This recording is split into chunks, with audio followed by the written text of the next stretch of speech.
Welcome, everybody, and happy to have you. I got my co-host Nick with me, and a special guest, Mansion Rollers. Welcome, everybody. Go ahead and tell them where they can find you. Tell them what you're working on, Nick, and then we'll go to you, Mansion. What is going on, everybody? Yes. What am I working on? Well, where you can find us, the Occult Rejects, which is the #1 occult podcast in esotericism. Yes, there we go. #1 just came out. Well, it came out a while ago, but I noticed it today. It came out a few days ago. We are #1 in esoteric podcast. So holla. Yeah. But hopefully be back to #1 in the occult next year. I'm coming. But where you can find us, the Occult Rejects, on BitChute, Rumble, YouTube, and all major podcasts and stuff that I'm working on. I got How Colors Affect Us Part 1 and 2 will be premiering. I'm also covering how herbs affect our cranial nerves, and I am halfway through working on Johannes Kepler. And I think after that, I'll be moving on to Plato. So look forward to that stuff. Indeed. Well, welcome back, Mansion. We talk about mounds all the time with you, and you said that you're going to be going back out there and doing a bunch of mound discoveries. Yeah, I'm going to go. Found a few places I want to check out. I found on LiDAR. I started using Grok to compare it to known mound sites to let me know. And it actually sometimes says, yeah, this ain't a mound. So one's pretty large, and it's by the Loosahachie River, and I have permission to get on that property. So I'm planning to go there as soon as deer season ends, which is Sunday. All right. So we're going to be getting more mound stuff, which is great as we get into spring. I want all of my followers to go out there and at least visit one mound.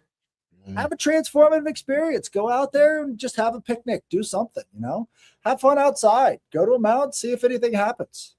Yeah, I want to try to hit up Prometheus and actually hit a few mounds with him this summer or spring. Yo, that'd be I don't care if I got to go close to him to do it. I don't give a shit. Right. You got the drones. I mean, hey, no, between me and him, we actually have a fuck ton of decent recording equipment. No, for real. We could do probably some real good work together. Absolutely. I can't wait. Yeah, drones would be very handy in mound searching in some of these areas for sure. You know, it was weird when I was with Shaman. You know Shaman. You met him at Jason. Jason. When I went down to that Morse Preserve place that he took me to, that the fucking shit there was weird as hell. There was a bunch of mounds, but like they were repurposed in a golf course, and I wanted to go record them with the drone. Dude, it was the craziest shit. I even showed him on the fucking screen. It was bugging me out. Normally, like if I have a problem with the drone, like if it's going too far, we'll start to tell you like fucked up signal, it's going too far, whatever. And like I was flying across the water to get to the golf course next door. And I mean, you can almost go a mile with these fucking things too, depending on like, how high up and what's going on.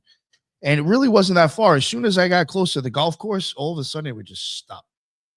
I have my finger pressed on the thing to keep going forward, and it's not going anywhere. And then I backs up fine, goes to the sides okay, but as soon as I want to go forward, it was like there was an invisible fucking net or something. And I was showing him, I was like, yo, I can't even go over the fucking golf course. The fucking thing won't even move. It was really weird because normally they'll even tell you like when I was doing it over that place in Florida, I forgot that, Coral Castle. There was a couple of times where I don't know if there was like something else over there. I don't think it was theirs, but it had like something where it would like tell you that there's like some kind of interference possibly with the signal. When they're trying to block it so you can't fly a drone over. Wasn't even getting that with the golf course. It just was like some like fucking invisible barrier. It was the weirdest shit I've ever seen with my drone. Oh, it was just interesting. I wanted to get drones on film and it wouldn't allow me. I mean, I wanted to get mounds on film and it wouldn't allow.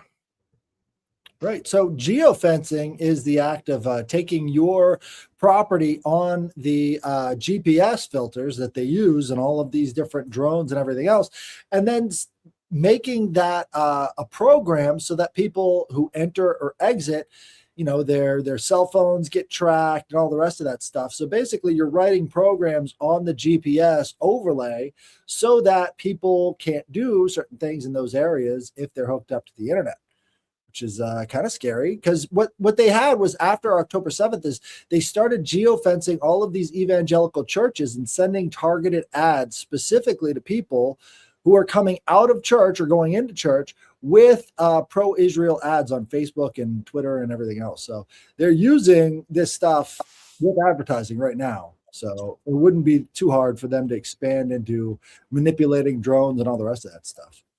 Oh yeah, I don't doubt that. But also there could be a plasma element to it. You know, those sorts of energy fields too. I know this excavated mound site I found. I'm pretty sure that's what it is. There was a guy in the area who was doing that. But in this area, there's almost no trees because they've all been struck by lightning. There's tons of lightning struck wood laying on the ground around these things. So it could be electromagnetic too. Absolutely. And there have been so many different electromagnetic phenomena documented around mound sites. It's incredible. So you're talking about a double whammy. You never know who's doing it. But we got some symbols today in honor of Calends, as they call it. I brought up good old Janus. Yo, what was the odds of us? Whoa, that is fucking weird, dude. Well, it is Calends. It's New Year's Day. So no, I just think it's wild how, like, you know, you picked a 2-face god and I picked a 3-face god, and we never really, not all the time do we tell each other what we're covering. No, like I figured this was obvious because he's the god of January 1st. Like this is his day. Yeah. So for me, it was an obvious choice, but I don't know why you picked the 3-face Jesus. Just a preview. Let me show the people here. That's Janus, and this is 3-face Jesus. So there is trifacial Jesus. There you go. Right. There's a definite connection there. So yeah, Janus is one of the most interesting of the Roman gods. He doesn't get a lot of play in the mainstream, but you can see it's kind of like a young man and an old man, or in some cases you've got this Zeus-Amon, right? This mixture of Zeus and Amon-Ra as the other face, right? But sometimes they're identical, sometimes they're different. The idea of Janus is that he is the keeper of doorways, the liminal space. Moving from one space to the other, he's sort of like the thing that exists between the thing itself. And so there are so many different depictions of Janus, it's unreal, but it seems like a lot of people just sort of take it as a given nowadays. I think there's like a financial institution that uses this as their logo. But other than that, people just seem to have forgotten about Janus. But this was, when it came to war and peace for Rome, the temple of Janus was supreme. So as long as the doors of the Janus temple were closed, Rome was at war. And there was only a very short time period that the doors were wide open when they were in peace. So Janus was very much seen as the god of the symbols, right? So when you're talking about symbols representing the liminal space, going from one state to the other, usually you associate that with some sort of a symbol or something that was going on around you at the time. That would be more of a Janus type energy. So the idea of symbols themselves, I think, come through this Janus entity pretty well. So a symbol comes from the Greek word symbolos, which means this a piece of pottery, right? And this is how they would do their peace treaties, is they would break a pot, and then all people who signed on to the treaty would have a piece of that pot so that if they ever needed to, they could fit it back together again. And that's where we get the term symbol from symbolos, these pieces of shards of pottery. So if you think about it, these are the two symbols coming together in the liminal space between them, right? And that's sort of a Janus-y idea. And also there's so many symbols associated with Janus. It's just incredible. If you look up his total list of like all of his associations, it's a lot. It's a lot. Like we're talking 40 or 50 pages of just symbols that represent Janus. But yeah, it's all the liminal space. Go ahead. I know he shows up online 2 and 17 in 777. Right. Yeah. Right. Yeah. I'll put that back up if you don't mind. No, yours. Sure. I want to talk on it. Put on the one with the horn, please. One thing I do want to add before you pull it up. Janus, also janitor, comes from that. Right. And what does he have? He's got the keys to all the fucking doors in the place. Janus also comes from Yankees. I'm sorry, Yankees, New York Yankees. I don't remember exactly the words anymore, but Yank and then Chaos is Kayes, like Kayes. Basically, Yankees. The New York Yankees is two different ways of saying Janice put together, which is the weirdest thing. So basically, Janice really is the New York Yankees. Yeah, and it fits. Yeah, I think it's like Danish or something. It was like Kayas, which goes back to even like the keys, whatever, something like that. And then forgot the first word, but I know it sounds a little silly, but if you look into it, Yankees is actually two different words of Janice put together. Now go ahead. There was a with Latin there after they got away from the Latin, all of the J's shifted to I to J shift happened. And so this J to I shift changes the Janice to the Yankees, right? So there's a lot of that happening with the Latin and that linguistic shift right there. Yeah, very I could see it. And then with the horn, I just wanted to mention that does look a little bit like that is considered Amon's horn.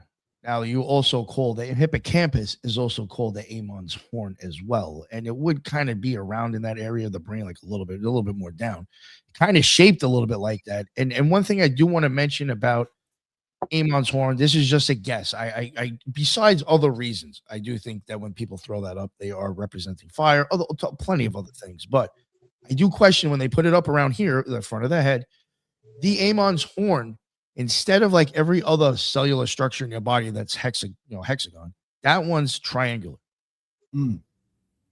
So, I mean, I don't know, whatever. I have said that before in a situation, and a person seemed to like take me as serious. Like when I think I had mentioned on the show when I was in Canada, trying to get into Canada, and they were fucking with me on the border, and they were tearing my car apart and like fucking drug sniffing dogs. I'm just talking mad shit to these motherfuckers because I know I have nothing to get in trouble for.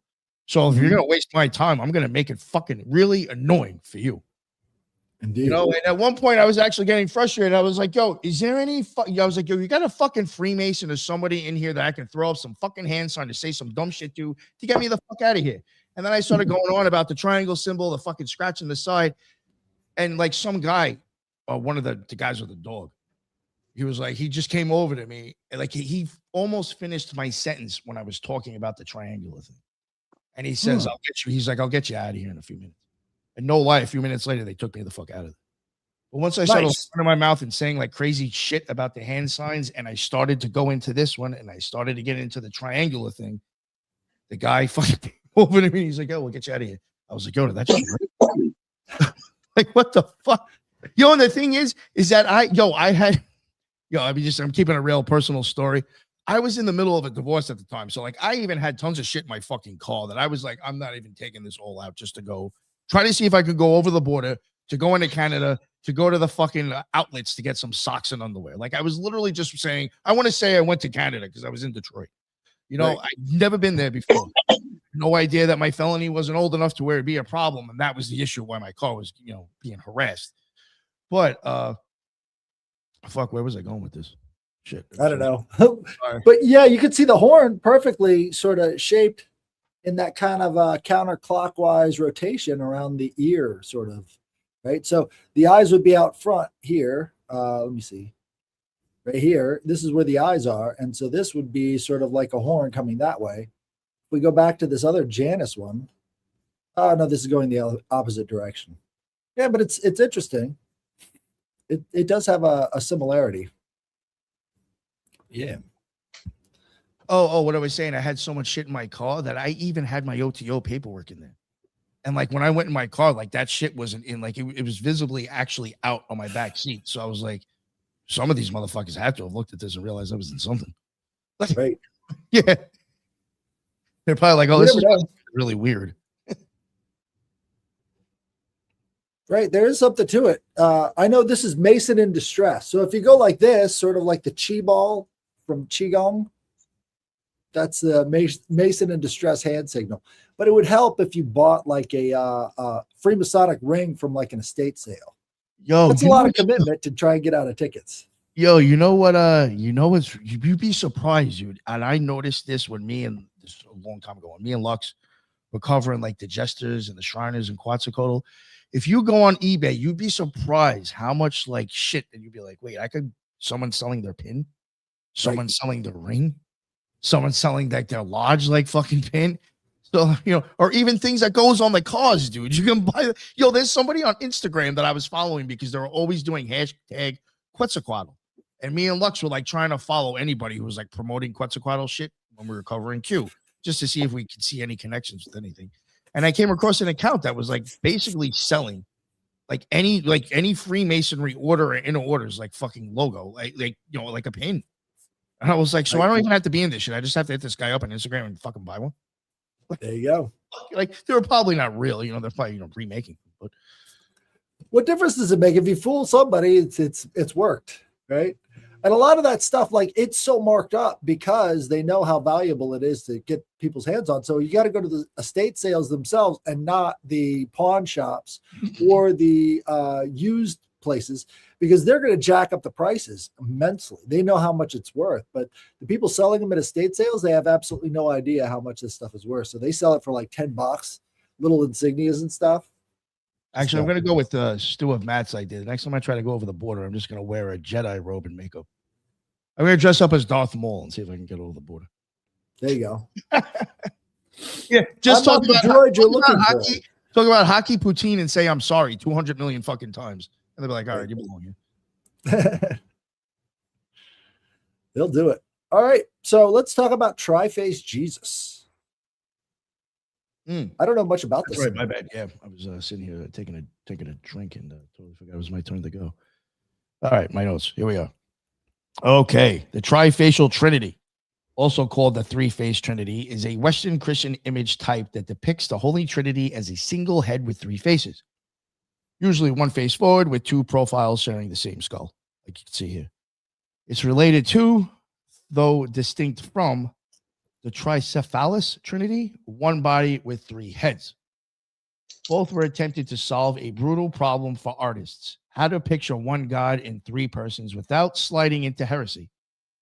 Like, kind of, why does the image even exist? Because there is ideas in Christian theology that God is one, and then somehow God is also three: the Father, Son, Holy Spirit, or whatever. So most Trinity art normally tries to keep the threeness visible, like three figures, the three visitors to Abraham, or Father, Son, and Dove, or Holy Spirit, or like geometric diagrams like the shield of the Trinity. But the trifacial, this one pretty much it does actually the opposite. It makes oneness overwhelmingly visible because it's one head expressing three by the three faces emerging from that unity. You understand what I'm saying? Like somehow you could have like the dove as a symbol for the Holy Spirit. Down. You have like the Father and the Son, like it's something. You have all these different things. Everything's all compressed into one. So that's if people are trying to get an understanding of what I'm saying. And that was like kind of one of the reasons why it became dangerous later on. Dangerous, supposedly. Medieval roots and early sightings. Scholars track this to the high Middle Ages, with examples turning up in sculpture and manuscripts. A Spanish Romanesque example often cited in the 12th century carving in Navarra, showing a Vultus trifons type motif. And in 1270, there's an English manuscript, the Cambridge Bible, includes an image as Abraham hosting a three-faced trinity. And it also pops back up in the 15th and 16th centuries. You'll see image as theology for the eyes in churches and books. You'll have like devotional pedagogy. Renaissance, you'll start seeing it showing up in some Renaissance art. What it meant to them, kind of unity of substance, one head, body, one God, simplicity of persons, three faces, Father, Son, and Spirit. Multiple gazes, God sees all. A single emblem to hold the paradox in the mind. But yeah, I actually, be totally honest with you, I came across this and on Instagram, and I was like, what the fuck? I was like, yo, this is weird. This would be great. So now to get to eventually, I think it kind of got banned. In 1628, it was merely disapproved. It became an object of active suppression. Archival scholarship notes that the urban Urban 8 intervened and ordered examples to be destroyed or burned when specimens were discovered. And then, I'm not exactly sure why. Like, again, they seem to say that because of showing it in one instead of showing it in three separate ways. It's too and then powerful. in the 18th century, Benedict, in 1745, Benedict the 14th, I think, issued to have that stuff. It was controversy. It was no good. Oh, no. He actually went against it and said it was okay. So I don't know, but it was banned at one point. Yeah, I think what they were trying to do is they were trying to keep people from meditating on stuff like this. So a lot of what these icons were to people was something to worship in front of. And in doing so, they would sort of have a Gnostic experience in front of the icons, right? And so as they're having that experience, they want to make sure that they're, theologically correct with their visions, which a three-faced Jesus is not doing that for them. So they probably banned it for that reason. It's too powerful. Yeah. Yeah, but that's the shield of Jesus, right? So Father, Son, Holy Spirit, they try to depict that with the Latin phrases est, non est, and it all comes together in the Son, right? So one thing too, just I wanted to mention too, when they kind of like banned it for a while, they were even like sometimes like painting or putting other things over the other faces, like adding a halo in there or like trying to paint over the other faces instead of taking it down. Right. So they even did like try to cover it up. That makes it even more mystical. Yeah. But in the rural areas, I leave this out too. Some of the remote churches, I kind of like, out, they kept their shits longer until they actually were told like to take it down. Right. No reason to change it. So if you look underneath the triangle, there's it looks like an Orphic egg. Is that an Orphic egg? Let me see. Yeah. Almost. That's the where have I seen that before? That's the Globus Cruciger, only with the crowns actually on the globe, I think, and so it's deformed. But it looks like an egg. Looks like an egg indeed. But there's the scepter, and then I guess that would be kind of like the Globus Cruciger, like the king of the world. It's the cross on top of the circle. They sometimes have that, and they're holding a scepter, and they've got the little circle with the cross on top. But kind of looks like what they got going on there. It's interesting. There's a definite pagan motif right there, if that's the Orphic egg, which would be and the reasons it was banned, it was they also thought like because of the three faces, again, like people wouldn't understand what it actually was saying because it was different. So that was one of the reasons why they did. And they also considered it like a monstrous or an improper form for the divine. And almost linked it to like demonic. Well, do you know how they describe Jesus in Revelations? I'm laughing. It makes me think about people nowadays. Oh, it's fucking demonic. You just don't understand fucking art, guy. No, but we'll go ahead. Go ahead. What were you going to say? I'm pulling it up now. So he's depicted as a goat with these 7 eyes and like 5 horns. This is how they describe him in the book of Revelation. So let me pull that up. This is biblically accurate right here.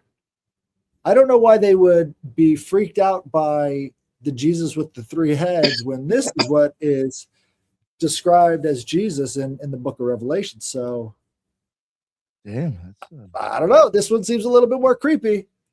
He's got 7 eyes too. Jesus. Yeah. Jesus. Exactly. That it makes you say Jesus. That's why he has to say, "Be not afraid." Somebody saw that and like Jesus. Right. Exactly. But like, yo, I'd be terrified too. I mean, you've got to remind people. Do not. I still have to be like, oh fuck my life. Why? He didn't see me. I just got to walk away. Right. I hope he didn't see me. Yeah. All right. Well, Mansion, let's get to you. How are you doing? Let's talk about some of the sites you visited. Okay. Are you going to pull up pictures or no? Sure. It doesn't matter. On let me look you up on Twitter here and then pull up your photos. You're going to get a lot of rock and roll. Well, just this week I went to the mounds in downtown Memphis. I've been to those before, but it's been a long time. It was a little extraordinary. They're pretty large. One of the mounds, I believe during the Civil War, they put cannons on top of to defend the Mississippi River. That mound there, it looks a lot smaller than it actually is. I would say it's probably about 3 stories high. Ooh, nice. It's pretty nice. And I believe, yeah, that's the same one from a different angle. And Doctor, that one is a platform mound that's a little behind it. It's large too. Trying to think of what you could say it was. Dr. Greg Little posts a picture of these mounds all the time. I think I heard him say they were some of his favorites. But there's a plaque kind of telling that when this area was discovered, there were Native Americans nearby, but these mounds are much more ancient than that. Right. So how close to the river was this mound complex? Right next to it, right next to the Mississippi. Very nice. Yeah. It's right next to the Memphis Metal Museum also, which I think that I know I emailed you about my mound experience and kind of figuring out that it actually did happen. After talking to my ex that I totally didn't remember because I was so messed up. But yeah, I think that night actually started at these mounds, and it was a bunch of us hanging out, partying. Started going to mounds that night. You know, the kind of stuff you do when you're 21, you know, real young and don't have to work the next day. So I'm gonna have to hit up the mounds. So there are a bunch of them on the Mississippi. I live real close to the Mississippi up in Wisconsin too, and there's a ton of mounds all up and down the Mississippi bluffs. So up here, we have these massive cliffs that are like a mile away from the Mississippi River on either side, because apparently it was just all scraped through just by the river.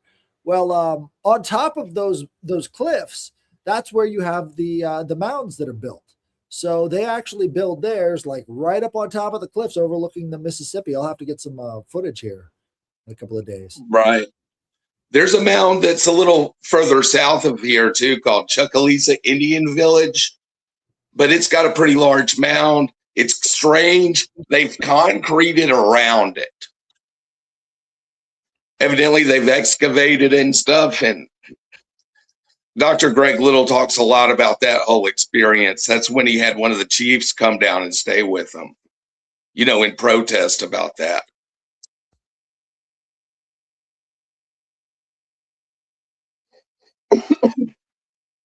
So have you had any more mound experiences or any sort of other strange activity associated with these mounds? It's a little hard to say.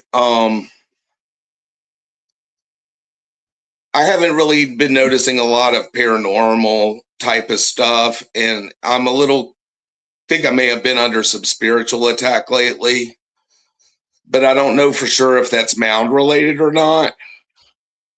But as far as going to them, it was really strange going to the place I was telling you that had looked like it had been excavated.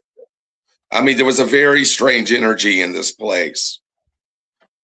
I don't really know how to put it into words. It was very spooky. I'll say that much. It was much different than the little mound, you know, or even going to Pinson Mounds. It's kind of a dark sort of presence. It's like the forest shifted when I got to them. It was very hard to get to also. But I've gone there like 3 times since.